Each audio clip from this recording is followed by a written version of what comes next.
Howdy ho neighbors, Rado Goji here, and welcome to Squeeze the World Toys. And today I've got my table set up and everything here because we're going to be doing another model building video.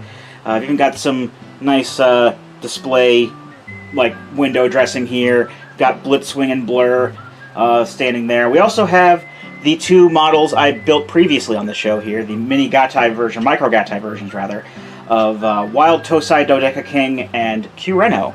Ready to, I guess, watch creepily as we build our subject today. And I got me this nice size box with monochrome pictures on it. And because today we're going to be building the Super Minipla Live Robo from Choujyu Sentai Liveman. Let's take a look at the box, shall we? It's kind of the same sort of carton-like box we got Q-Reno stuff in, but this actually does have 3 boxes of model in it. It's not like it has like 12 like before. I actually still have one Q-Reno model that I haven't even built yet, and because in all honesty, I really have no idea what to do with it. So the top of the box here, we've got Live Robo prominently displayed, as well as pictures of the 3 components: Jet Falcon, Land Lion, and Aqua Dolphin.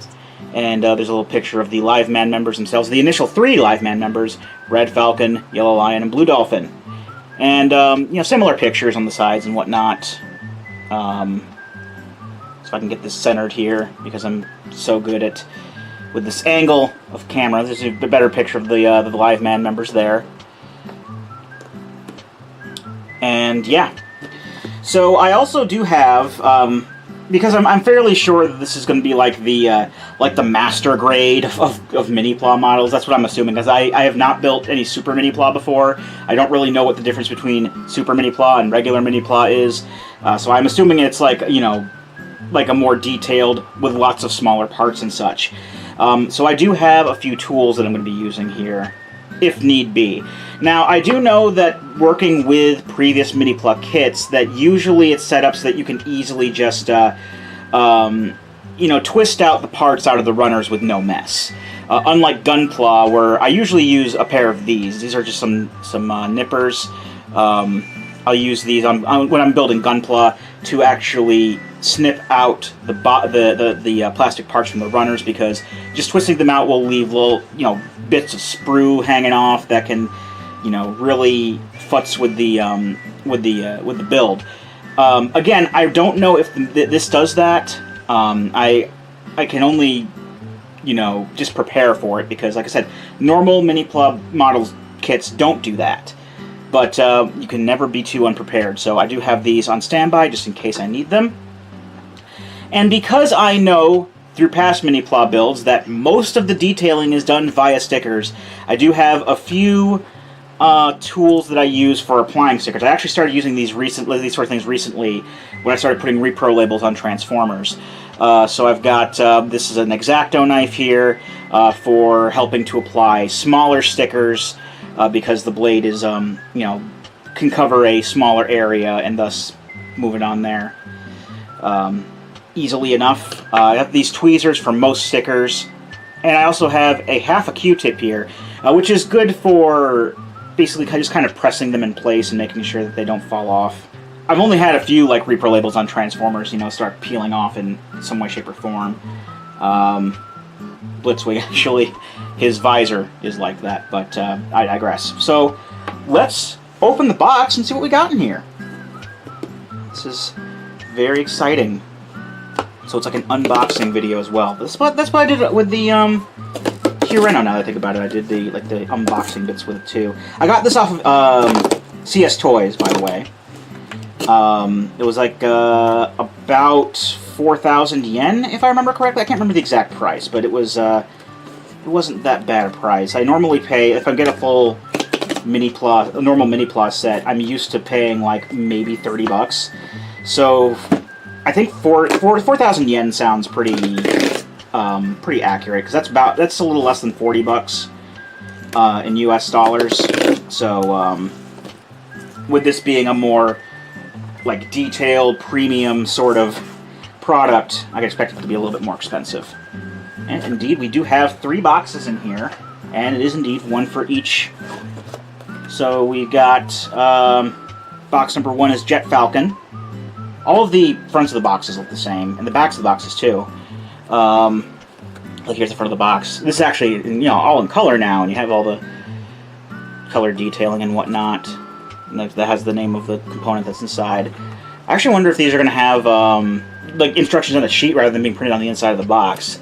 Oh, and on the back, got half of Super Live Robo here. I'll get to that in a bit, because it is kind of a disconcerting thing. Number 2 is Landlion, and number 3 is Aqua Dolphin. So let's actually put boxes 2 and 3 off to the side now.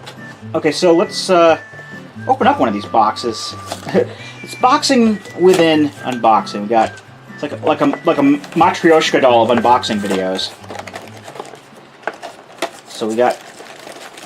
Oh, these are like. So we do have. Okay, assembly instructions are on a sheet of paper this time around. They're not printed inside the box, so I don't have to tear the box apart or anything to look at the instructions. And we've got. This looks like something but Live Dimension. I think that's what they use for the term they use for combining in the show. Yeah, it looks like a combination. It's a combination instruction sheet. Put that off to the side for now.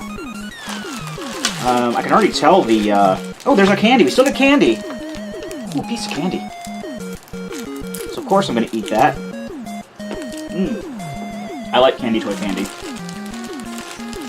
So the bags themselves are a little bit more high quality. Other than like the really...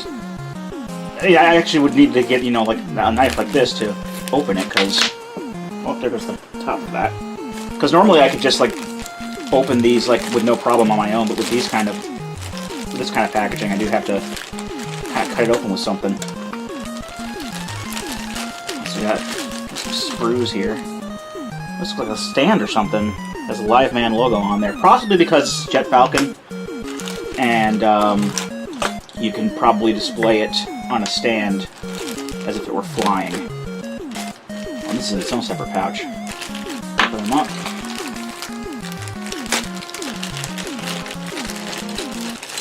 Getting everything together here. Oh, there's some detailing on there already. That's a first. Like the here's like the Falcon head. It's already got some red detailing on there. That's not normal for. And yeah, this is Super Minipla, not normal Minipla. Oops, I almost lost that. Silly me. That's the live Robo head. That's actually got all its detailing on there pretty much too already. Check that out. If I can focus on it. Look at that. It's already. Actually, yeah, there's still sticker sheet. There's our sticker sheet there. So this is sprue B, C, A, B, C, it's E. There's a stand part. I'll put that over here. It just says 1. Oh, there's the D. It's E, F, and this is G. I take it. Yes. Unlike most Minipla that I've seen up to this point, we actually have, like, I guess, again, Super Minipla and all that, but actually got, like, a decent number of colored sprues here. Well, there's even some silver detailing on that piece there. Normally we just get, like, 1 or 2 sprues of, like, 2 different colors total. So I'm already seeing where the money's going with this. Alright, so Jet Falcon, what are we going to start with? Putting together the live Robo head, so let's see how well this comes off the sprue. Okay, comes off about as well as a normal Minipla does. So that's the live Robo head. That's done. That was quick. So Liveman, in and of itself, at the time was the 9th Super Sentai show. It debuted in 1988. It was later labeled as the 11th. After they retroactively added in Go Ranger and Jaka, they basically nailed to the beginning, because when Super Sentai first started being a term that was used for the series, they started with Battle Fever J, which is considered to be the third nowadays, because Battle Fever J was the first Sentai series to have a giant robot in it, so it was Super Sentai. But seeing as that they had, I think it was in 2001. With Gal Ranger, they decided to retroactively add Go Ranger and Jaka to that because there was much more Super Sentai than there was regular Sentai. And that's kind of where Super Sentai came from. So they put Big One in the Big Team Up special, and that, as they say, is how that happened, I suppose. Liveman, I think, is called Liveman because this was the... this actually had a couple of firsts. This was the first Sentai show, Super Sentai show, to have... This was the first one to actually have mecha that were based off animals.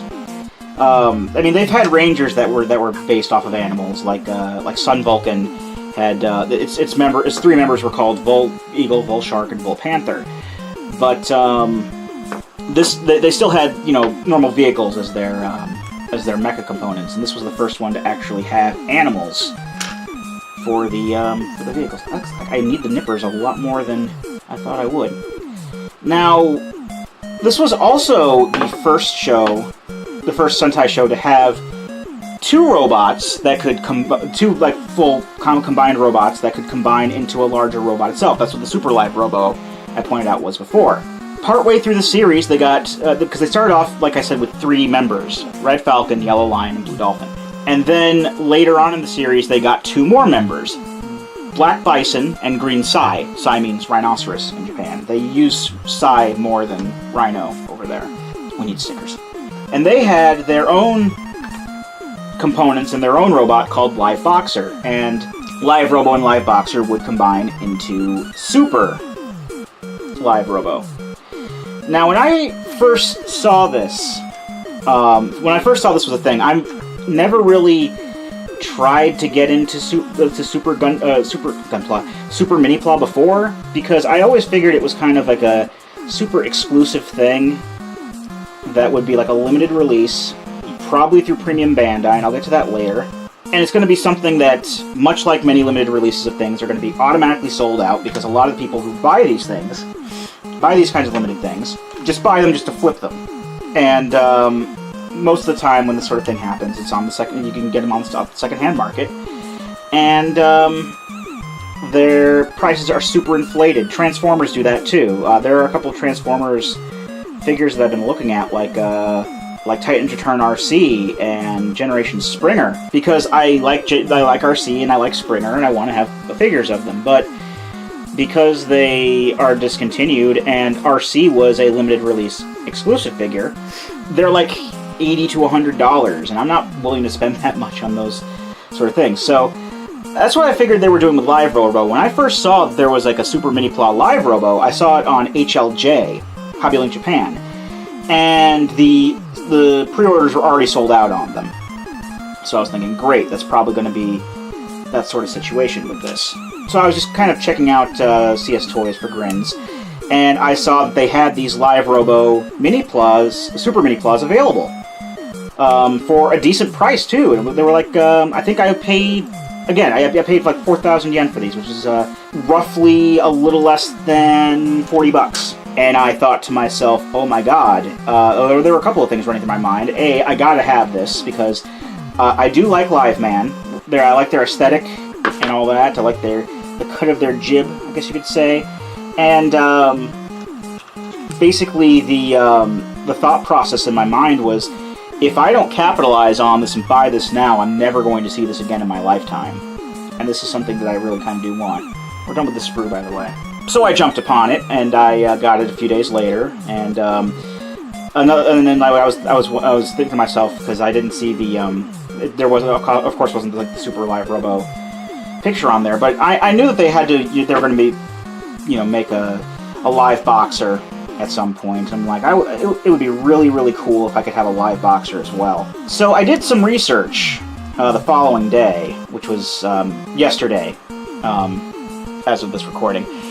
And I found out that the Live Robo set is not a super rare exclusive thing, and it's actually fairly well kept in stock in many places. And apparently this actually came out like a few months ago. I don't know what it is with the listing on some of these sites and whatnot, but there's still some places I think they still had it kind of up for pre-order. I remember seeing the pre-orders come up not too long ago, but Apparently this has been out since, like, I don't know, April? And then I found out that they did do a live boxer set, but the live boxer set was Premium Bandai. And live boxer is already out on eBay and such. It was released around the same time as Live Robo was. And I have not been able to find anybody selling it for less than $120. Now, if you haven't heard any of my rants about Premium Bandai before, Premium Bandai is kind of like an offshoot, or like a separate department of Bandai's normal store. And they sell super exclusive, limited release things for certain toy, or certain merchandise lines. They'll make they'll take a merchandise line that exists, and they'll make sets and figures and whatnot available, because these are mostly based off like tokusatsu and anime anyway. And they'll make toys and merchandise from that line based off of characters that weren't in the line for whatever reason and are not really popular, but some people still like them, or ones that they got like a particularly high demand for. I don't know what the exact thought process is with that. But they sell them in extremely limited quantities. The prices are, higher as they are. And of course, they all get bought up by scalpers, much like many Nintendo products and such. And they're sold on the secondhand market for exorbitant amounts of money.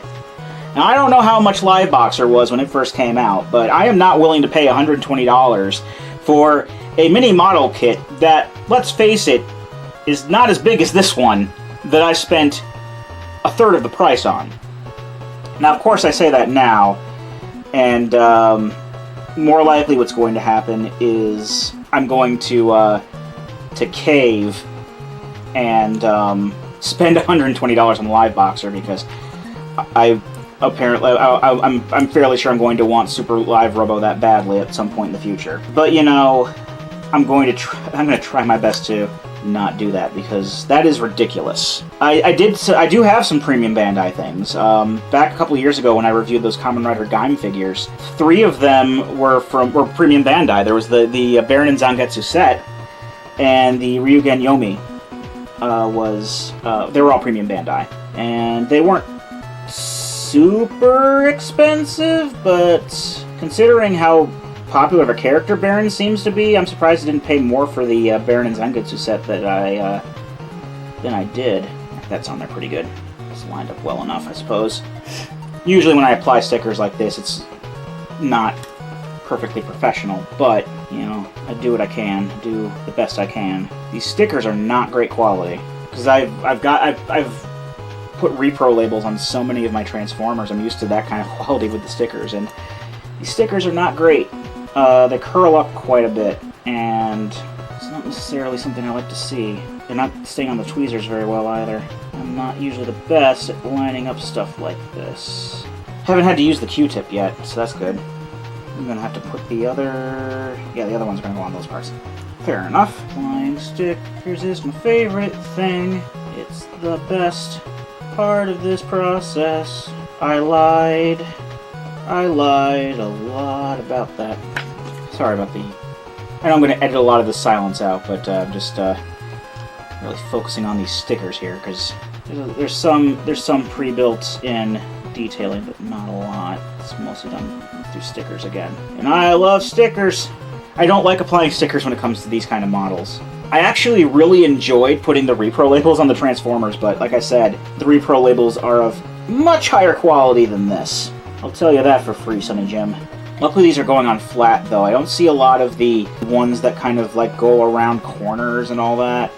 Those are the ones that are always like the first to fall off. Like, I have a lot of problems sometimes if I do anything... Oh crap, I put this on the wrong one. Luckily, this can also be used to remove stickers. I probably just screwed over my chances of this going on correctly now, because I'm fairly sure some of the glue might have come off on the wing when I took it back off there, but that is not the place it should have gone. Alright, hopefully that'll stay. Alright, so we got some detail on the wings there. Hopefully this red stripe here will stay on, because I had to take that off the other wing, reapply it, and usually when that sort of thing occurs, it may not stay on. And I don't know what I'm going to do in that case. I've been thinking about what to do with stripes back there, because one of his repro labels, one of the very rare ones that does this, is kind of coming off at his shoulder. So I figure I might put find some double-sided Scotch tape and put it on there underneath a little bit. That might hold it on. But yeah, at least there don't seem to be a lot of the stickers that kind of go over corners, and the super tiny ones like on these, where I had to put them like around like the bear's nose or whatever, that has a lot of problems staying on, because Minipla stickers have a tendency, at least in my experiences, because I do have, in addition to the ones that I built on the show here, I do have full Minipla sets of for Shinkenger and Gokaiger, and there are a lot of stickers on those that have not stood well the test of time. In fact, many of them started getting, the graphics started wearing around corners and whatnot. Like, even after, like, a couple of months of because I still, like, would put them together in different formations and whatnot, but, like, even after a few months and whatnot, they would either not stay on, or their graphics would wear, and, yeah, the quality on these is dreadful, really, on the stickers in general. I mean, the model here, the parts are very Gunpla, I've noticed. They're very much more Gunpla sort of quality, which I'm not going to say is a bad thing or anything like that. Still having a good old time putting this together. So I guess this is a part that can slide up and down for some reason. You can make the wings go in and out for transformation purposes. Not too bad. And the live Robo head is going to go on here. Thank God I didn't have to put any stickers on this. That would have been the pits, let me tell you. I am so glad that all the detail on the little head was painted on. Actually, the red on the two halves of the head is a little bit mismatched, but I'm not going to complain. Alright, now we're putting together the beak, it looks like. I'm putting together the Falcon head. Yeah, these are a lot more like Gunpla. There are a lot more places where I need to use the nippers to take them off, and also take off little bits that stick on. So either way, yeah, I don't normally get this kind of stuff with normal Minipla. Super Minipla is more Gunpla quality stuff. I just dropped a piece, but I still used up that sprue. That was a little bit. This is going to be a problem. Okay, I got it. I dropped a piece of it kind of flew out of the runner there. The sprue, whatever you want to call it. I think either term is acceptable. Okay. I wonder if I should use my Gundam marker on the detailing on this. Maybe later. I don't really feel like doing it right now. That's one of the things I always do, is I panel line my Gunpla. So I figured, well, since this is more of a Gunpla thing, with Super Sentai as the subject, maybe I should panel line these too. Snip that off. Snip off some more and make that as clean as I can. There we go. Alright, that one's done as well. We're rocking and rolling with this, let me tell you. We're almost done. Well, there's quite a few pieces left. Yeah, I can see where a lot of the more details coming in, but a lot of the visible parts of it seem to be fairly straightforward and easy to put together. I might panel line this at some point in the future. There's a lot of panel lines here. Got my old ultra-fine Gundam marker. Alright, so that's the Falcon head done. There's going to be some more stickers going on here at some point. Alright, so tail fins, looks like. We're almost done with A. Shave that excess off. Shaving the excess off. Okay. It's going to fold around the... This looks like it's going to fold around the corner. That's what I didn't want to do. That's the stickers I don't like. That's the stickers I really don't like. Maybe if I hold the tweezers like this, I can get a better grip on it and it'll actually hold. There we go. Okay, sorta, not really. Big fat hands. Can't get around them very well. Yeah, this is going to go around the outside back of the fin. So hopefully it'll stay back there. Not the most professional sticker job, but take what I can get. Not a professional at this at all, so that's fine. I don't get paid for this. I'm not monetized. I spend money to put up content and don't make any money back. Because that's how cool of a guy I am. I don't have a Patreon or anything like that. No crowdfunding. Decent stickers. It's gonna have to do. That looks good enough. Alright, so we got a tail fin like that. Let's right around the outside. Hopefully it stays that way. Hopefully it stays on like that. Just attach that onto the back like so. Just attach onto the back. Come on. There we go. Now I gotta do the same thing with the other side. Liveman, I haven't seen Liveman. At least not all the way through. Back in the early Wild West days of YouTube, back before there were copyright claims and monetized videos, someone had put up the first episode of Liveman, unsubbed, and I watched it. And I was fairly entertained, even though I didn't know what was going on, because I don't speak Japanese, still don't speak Japanese. I know words and phrases of Japanese. I know some Japanese. I don't speak Japanese. I don't claim to. But yeah, I mean, I had known about. I mean, I knew that Liveman existed. I knew names of things like the mecha and whatnot, and that's pretty much what I knew of Super Sentai at the time. Was what stuff I'd seen on like information sites. Because back when I was in college. At least my early years of college when I was up in Connecticut. I think the process for this went, because that's when I first got into Super Sentai, was when I was up there.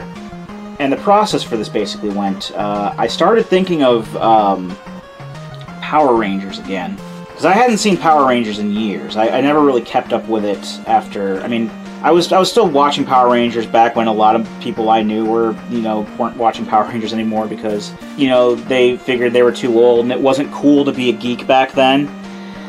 This is like around when Turbo was on, I watched it. And then when Power Rangers in Space was coming on, I was like, okay, they're going to outer space. They're Power Rangers in Space. They jumped the shark. Now, I know that, Power Rangers in Space is considered to be one of the best, series in the franchise, but I wasn't interested anymore. They didn't have anyone any characters they started with anymore. Like no characters I cared about, and I was just like, I'm just gonna stop because now it's in space, so they jumped the shark, and I was done. I was done, and. When I was in college, I started, this was in the early 2000s, I started thinking about it again, like how cool the robots were, and I started looking at info sites and whatnot, and I kind of got back into it. Didn't watch it again, but I kind of got caught up on, like, all the different shows that were on at the time. I'm like, okay. And then at one point, I saw a picture that was taken from Gao Ranger vs. Super Sentai, which was the 25th anniversary team-up special, where the Gao Rangers, or Wild Force, if you don't know about the Sentai, teamed up with various Sentai Rangers from older shows. And of course, you had Mega Pink, who was the Pink Space Ranger. You had Go Yellow, who was the Yellow Lightspeed Rescue Ranger. I think it was like Lightspeed Ranger, Rescue Rangers. And then there was the Blue Galaxy one, which was Ginga Blue. Was the Blue Galaxy Ranger. But there were two other ones. One of them actually was Red Falcon from Liveman, and the other one was Big One from Jacka. And they were trying to label, like the person who put the picture up was trying to label them as if it was like from Power Rangers. So they put like all the names of the Power Rangers counterparts, like, like their civilian names up on there. They labeled Big One as Zordon, which was weird, and then they just gave some like generic name to Red Falcon, and I'm like, who are these other guys? And then I looked it up and I found out about Super Sentai, and I'm like, oh, this is really cool. So that's how I got into Super Sentai. That's how that happened. And from there, that's the rest is history. And for the longest time, I was also like, oh wow, this was Super Sentai before it was Power Rangers, and that's really cool. And also, I'm a big weeaboo, so I'm gonna be like, Super Sentai is better than Power Rangers in every conceivable way. Because Power Rangers is dumb and has teenagers in it, and most of the people in Super Sentai are like in their 20s, so they're older and it's more mature. I kind of like the whole, trying to pull the whole sort of, like how people say like Naruto is for adults, even though in Japan they have more lax censorship laws or different censorship different values of what's considered acceptable and what isn't for kids to watch. And Naruto or whatever, it's Naruto. I like to say Naruto just to make people mad sometimes. I'm edgy. They like to say, oh, look at all the violence and stuff because Naruto's actually for adults. And it's still for kids. It's just that violence isn't as toned down in Japan as it is over here in the States. It's a lot more acceptable over there. And I still don't watch Power Rangers anymore. I watch Super Sentai, yes, but with me, it's less of a thing of me being as much of a weeaboo and saying, oh, I don't want to watch Power Rangers because it's not as good as Super Sentai. It's more along the lines of, from how people describe people have mixed feelings about new Power Ranger shows, and that's fine. Everyone has their own opinion. And I'm sure that a lot of these shows are good. I'm sure that they are, but it's just when I've already seen a Super Sentai show, because obviously, Super Sentai does debut before Power Rangers does. And then I see the exact same footage being used in slightly different situations in the context of the show. It just kind of irks me. So it's nothing against the shows. I'm fairly sure that they're fine. It's just I've already seen the footage being used in slightly different context, and it's just not my thing. Like I've seen, even after I was into Super Sentai, and I think it was after I watched Maji Ranger, even. After I had watched Maji Ranger, I did see a couple of the first episodes of Power Rangers Mystic Force, because the show came on right before I left to go to class. Some variations of Power Rangers did, and I'm like, this isn't working for me. So it's no offense to Power Rangers or anything like that. People like Power Rangers, and more power to them. Again, I'm fairly sure the shows are still good, but I just rather go on to the next aesthetic and watch the new shows as they come out in Japan. And when it comes to watching the shows again with a slightly different context, it's just not my cup of tea. So that's just my view on it. That's just how I am. Alright, so here's what we got so far. This is looking almost complete. I mean, obviously there's going to be stuff that goes down there. Which I think this is more or less the back piece that goes on Live Robo. I think this kind of flattens out like this. And then this kind of goes on. May need to plug my camera in at some point. I've been recording for a little over 45 minutes now. Still super fun though. I do like doing these. Alright, so what's the rest of this? Oh, this is like the chest and whatnot for the robot. That's going to go on the other on the underside. So that makes sense. Okay. This is when I'm going to have to line up properly as says in the instructions. Yeah, this is definitely like the waist part, and it's got to angle up a certain way. Understandable. Of course, I say I've been recording for over 45 minutes, but who knows how much of the footage actually got in, because I've started editing things now. Like, actually not being lazy and just tossing up whatever video was there, trying not to make any mistakes in my dialogue or what I have in my head, which is not easy when you don't make a script, and being more professional. Probably adding background music to this as well. That's what I've been doing a lot too, with videos like this on the camera, just to fill in the dead air, because you got a fan running. As you can see the fans in shot. You can see a lot of things in shot. You don't normally see things from this angle. This was the only way that I could set up my camera and still be on my couch and still see the screen on the little flap that comes out. So basically, the camera's facing the opposite direction of how I normally review. And you can see out into my little hallway thing. The stairs are to the left, and goes over straight to where my bedroom and my bathroom are. I have a small enough living space, but it suits my needs, and I like it up here. Except during the summer. And it is summer now, when I'm recording this. In case you're watching in the far, far future. Yeah, the summer can get pretty bad, because, is this going on right? Is that supposed to do that? Yeah, that's right. Kind of weirdly aligned, like that. Oh, well. Oh, okay, and then this piece here, D13, that's the part with the silver bit painted on.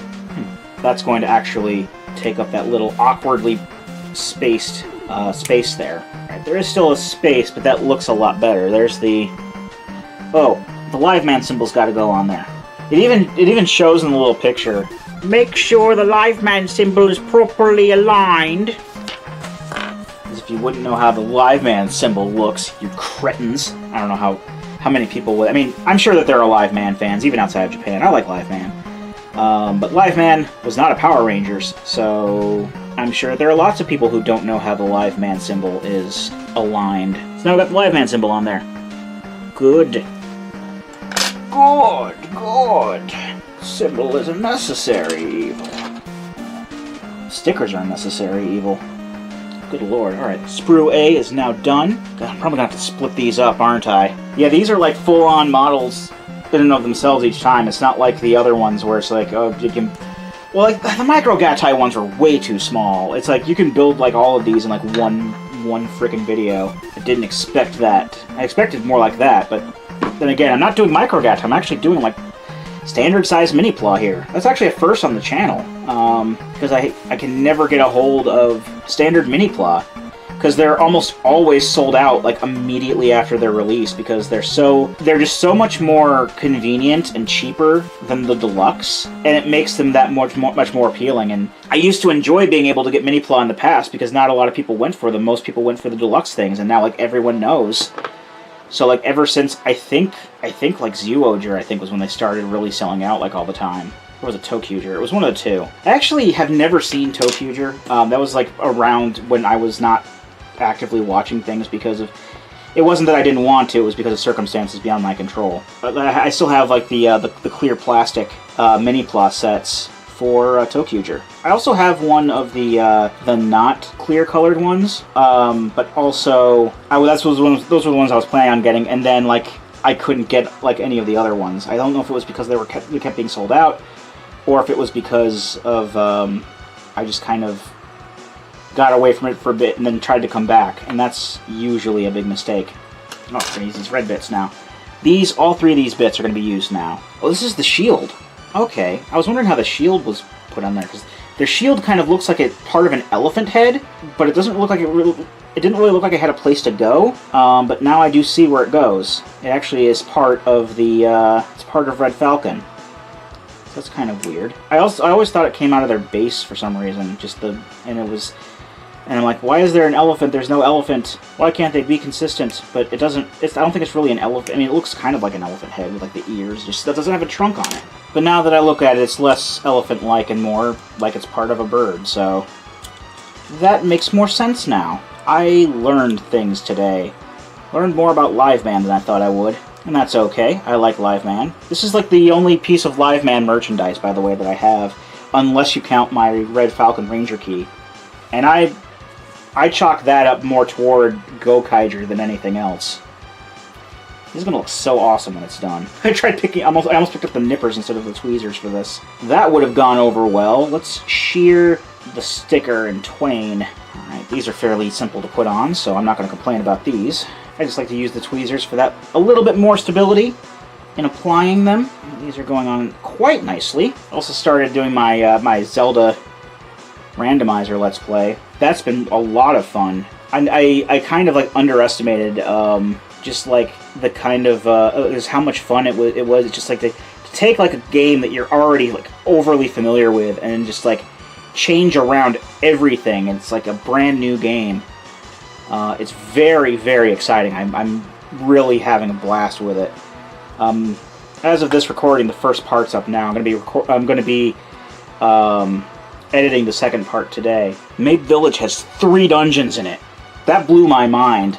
I'm like, that's not supposed to be there. But it's randomized, so you never know. Okay, so this part goes into the slidey bit. So I'm going to slide that, and this part goes on here. And oh, it also covers up the face. Oh, yeah, that is a lot more Falcon-like than Elephant. Brilliant. Okay. Got a little bit more than 25 minutes left on the battery here. But we're almost done. Thought we were almost done. Yeah, we're almost done. And then we'll put it on the little stand, and we'll call it a video, and then, yeah, I'm going to do this in separate videos. This is fun, though. Here's that red sprue. Sprue F is done. It's going to take me much longer than I anticipated. I still need to edit that second video. I'll do that later tonight, if I have time. I've still been working on my gaming backlog, too. I have like a full new renewed focus on it as well.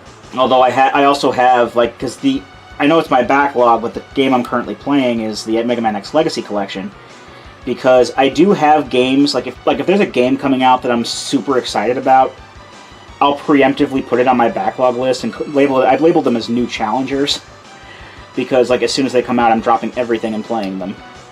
But luckily, I had just beaten like the game that I was playing like right before I got it, so I'm not leaving anything just unbeaten yet. I have a good like 150 games or thereabouts on my backlog list, and I have it like super organized and everything, like into like individual smaller lists. And I'm I'm gonna do this part of the list first, and then this part of the list, and then I also have oh, this is gonna be a problem.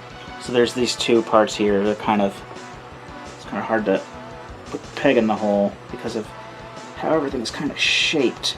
Oh, I see what it is. I see what they're trying to do here. All right, there we go. Yeah.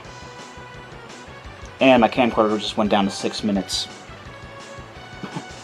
One moment, please. Okay, jump cut there. Had to plug my camera in, because the battery, I probably have at some point charged it, like recharged it a little early, and it was at like 20 minutes or 25 minutes, and then it just boom, down to 5. So that's that. Alright, so that's a joint of some sort here. I don't even know what I was talking about anymore. Something to do with, I was talking about Link's Awakening, and then I went off on another subject, and now I can't remember what that subject was. So I'm probably just going to sit here in silence for a little bit more, and as I've been doing, there's been a lot of that here. Oh, these are the Falcon's got legs, apparently. Okay, that's cool. Don't cover the instructions with the tools. I know I should be showing more of this on camera. That's the hard part when you're using both hands for something like this, and you have like hands like mine, is that the hands can really get in the way of what you're doing. Especially when you're dealing with small parts like this. The silver pieces seem like they're made like more thicker plastic. Kind of like more of what I associate with Minipla. So yeah, I put the foot part in wrong. Take this out and put this here so we don't lose it. It doesn't go popping out and falling on the floor, because you don't get spare parts with these sort of things. Okay, that's how it's supposed to go. Then we take this part we made before, and this will go in thusly. I think this is also making an arm. So I guess legs are... No, because the lion makes the arms and the chest area. Basically, I'm going to be making another one of these parts, and then we're done. Unless there's more stickers they want us to put on. I can already tell there's more stickers they want us to put on this. They want us to... Oh, D3. Herpadur. I am not observant. I'm about to say, there's like a part that they want me to put on there, but they didn't label what the part was, but they did. And it's just kind of out of the way. Seal 16. I say seal because that's what they call these in Japan. They're seals. So this actually has a particular weird slight angle up on it. We gotta make sure it goes on the right way. Okay. So basically it's saying like the right angle. Like the exact right angle, because this part kind of comes up a bit and is angled a bit off. So that's what that's all about. Because it's going around a corner. I look forward to that sticker peeling off in a couple weeks' time. Alright, so we got whatever this is supposed to be. I mean, it's obviously some sort of a bird leg situation. There's actually, this is a bird foot that comes out. And then we're just building the other one real quick. Okay, but that's the last part of it, is this bird foot or whatever, bird legs, parts that go underneath. Almost done. In the home stretch. I watched Jurassic Park 3 yesterday. I mean, not that I haven't seen Jurassic Park 3 before, but it gets a bad rap because, I mean, it gets a bad rap, but that's because it's a bad movie. And I can completely understand people saying it's a bad movie, but it is one of my favorites. I mean, obviously nothing will top the original in terms of quality and entertainment, but I do love me some Jurassic Park 3. Jurassic Park 3 is entertaining as hell. I like William H. Macy and things, and William H. Macy is a main character, so that's good. You've got people being absolute dumb, absolute dumb in that movie. It's hilarious.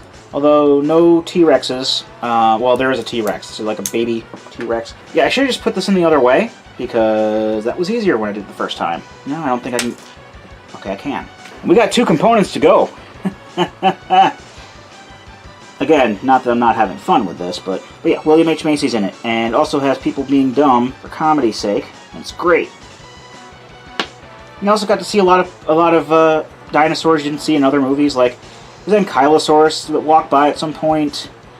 There's Pteranodons feature pretty heavily. That's usually not that's actually a thing that didn't really do until like Jurassic World. It's not the Lost World. Lost World was absolutely terrible, and like the only redeeming part of it was like when the T-Rex was tromping around in San Diego and eating people, and then Malcolm is going around in his car or whatever. That was pretty fun. But that was like the only good part of that movie. But I like Jurassic Park 3 quite a bit. I find that very, very entertaining of a movie. And if you're like me and you like watching bad movies for entertainment, as long as they're not too bad, I definitely recommend checking it out if you haven't. That's just how I am sometimes. A lot of people, people don't like bad movies for the most part. I know a lot of people who don't like to watch bad movies for entertainment. Like I like to watch a lot of bad movies that aren't intentionally being bad. There are movies that actually try to be bad and schlocky and stuff, like freaking Sharknado. I've never seen Sharknado, and I don't want to because it's too self-aware. It seems too self-aware. And that's not what I look for. I look for, like The Room or Jurassic Park 3, where it's a bad movie, yes, but you can tell they're trying their hardest and it's just not doing it, and people are acting out of character for like no good reason. I mean, The Room is one of my favorite movies in general. I have seen it many, many times because I enjoy it every time I watch it, and not for the reasons that were initially intended, as much as Tommy Wiseau was basically like, oh no, that is how it's supposed to be, is black comedy, it's not actual serious movie. Even though he actually made it to be like a serious movie, it just ended up being like super cliched. The acting is atrocious for the most part. I mean, Greg Sestero does as good of a job, I think, as he can, and he also wrote the book, at least co-wrote the book at the very least, The Disaster Artist, which I haven't seen the Disaster Artist movie. I do kind of want to see that because I do like James Franco, but I did read the book, and the book is very, very good. I do recommend reading that. But you should watch the movie The Room first, before seeing anything pertaining to the Disaster Artist. And Tommy Wiseau is just, eating it up. He's just like, oh yeah, that's why I'm famous now, is because I make good movie. And it's like, no, you're famous because you make bad movie. The Room is a bad movie, but it is an entertaining one. It's like the exact extreme, like the exact greatest example. I know people use the term best worst movie. I think that's the thing that will go there. I mean, Troll 2 is good in that respect as well. Troll 2 is very entertaining, but I've only seen that. I don't own Troll 2, I've only seen it once. I liked it. But you get movies that are bad, and they're just bad, and they're not entertaining as a result. And that's what makes me cry. Like when I watched Zardoz, or when I watched The Lost World. Those are not good fun movies. Those are bad movies that are bad in every single way. We're pretty much done here. There's some stickers we haven't used yet. Anybody missing stickers? I'll find where the stickers go. I just gotta put this part on here. It's another one of these that's like kind of turned up at an angle because it's going to be going around a corner. Man, I hate it. Okay, now before I attach these, I gotta find where I missed stickers, because I have 2 stickers left, and I don't know where they go. Who has stickers 18 and 19? Raise your hand. Okay, they go on the shield part, and the tweezers will help with extra precision and actually placing it where it needs to go. Most precise, best possible placement. Actually, that went on really well. Last sticker. Boom. Nice. Slide that back in place, and then where are we going to put these parts? These are going to go on like this. Let's supposed to leave a gap like that? Apparently I'm supposed to take them off, too. Also, I actually have it on backwards. Oops. Doodle-doo. This is supposed to go this way. This has got little guns. Yes, it does say there's supposed to be that gap in between. Okay, so that's great. We have Jet Falcon. Jet Falcon is now done. Check them out here. Those top stickers on the wings are staying on pretty well. So that's good. Very nice looking Jet Falcon there. It's got little guns on here. You can take the guns off. According to the instructions here, you can take these off. And bring the legs down. That's in the way. Do I remove that? Okay, yeah, just gotta move it out of the way, I suppose. Fair enough. Let's just move that belt part out of the way for now. And put it back on.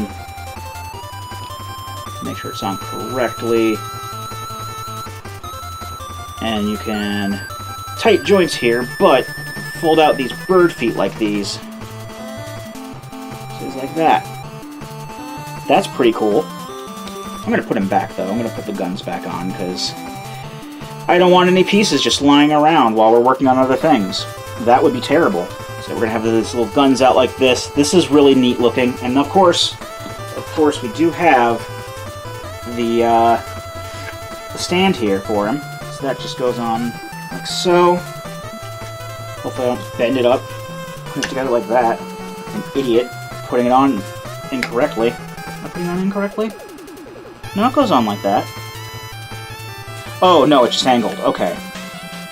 That's how it's supposed to be. Okay.